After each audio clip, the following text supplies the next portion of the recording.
This is the grave of Golda Hartman. It's the oldest recorded grave in White Rose Cemetery. Golda was only 2 months old when she died, February 1893. No one really knows when she was buried here because the cemetery didn't open until 1899. You can see this rose bush behind her headstone. It'll come into bloom around May or June. Golda Hartman, gone but not forgotten.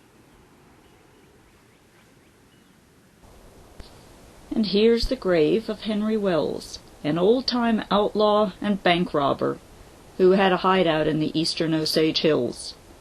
He was friends with Frank Phillips and regularly attended the annual Cow Thieves and Outlaws reunion at Woolaroc.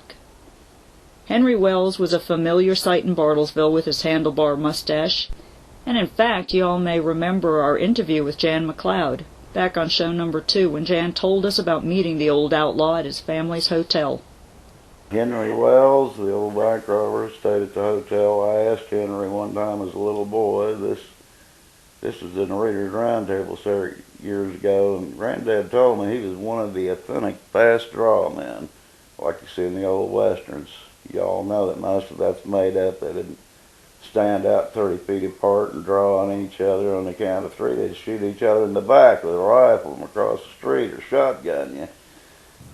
This is the grave of William Wayne Keeler, born in 1908.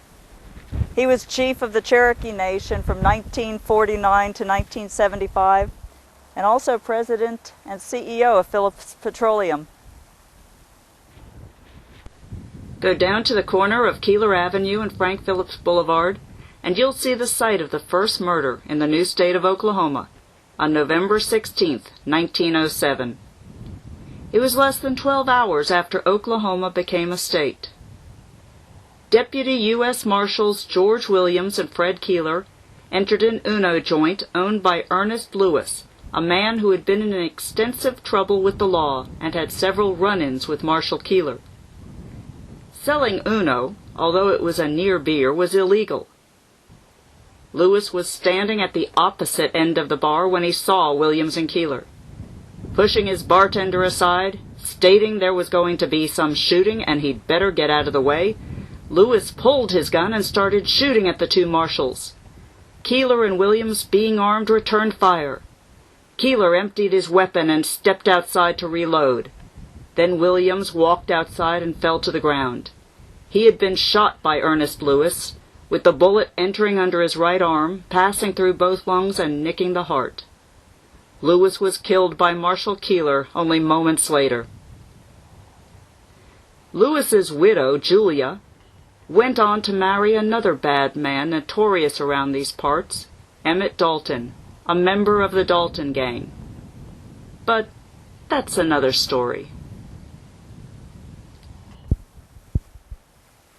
When you come out to White Rose Cemetery, make sure that you stop and look at some of these old headstones that are carved like tree trunks.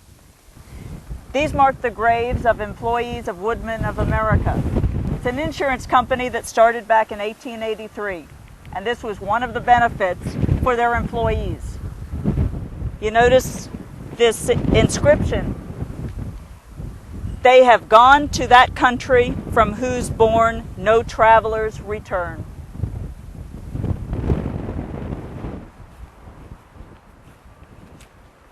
Well, thank you, Kim. Well, thank you. I enjoyed visiting with you. I just really enjoyed going through the cemetery. It's very interesting. It's a very interesting place.